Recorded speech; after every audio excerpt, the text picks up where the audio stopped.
Hello my friends, I'm Lisa from MyNJGarden.com and I wanted to show you the new garden bed that I'm going to start today. This garden bed is being set up specifically for 2 apple trees that I ordered that will be delivered this month.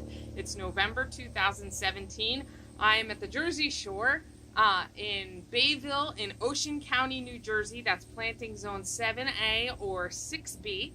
And I ordered these apple trees a few months ago, but they ship them when it's time to plant them. So apple trees are going to go dormant through the winter. I'm going to plant them now in the fall. They're going to go dormant through the winter or stay dormant.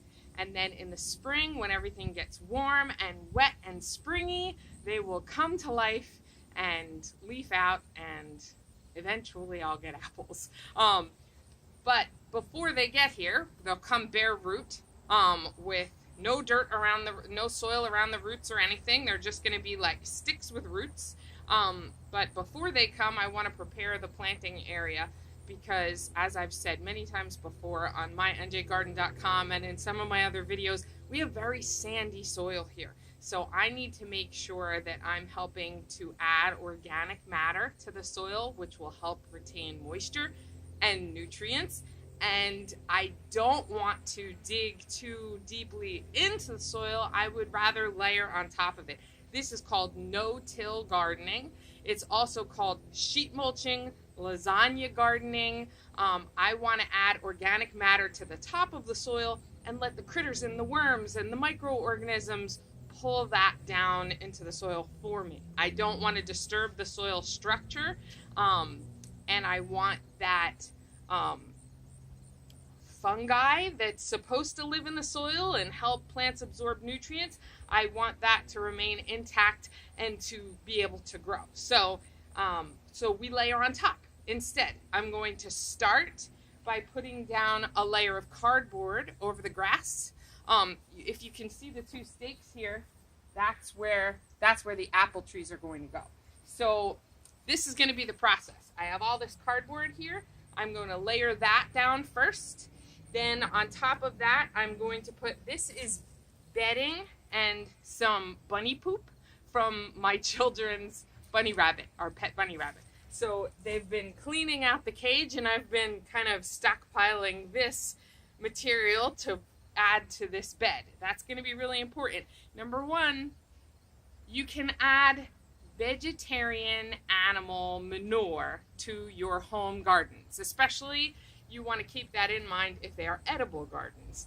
You don't want to add manure from pets that eat meat. So no cat, no dog poop goes in the gardens.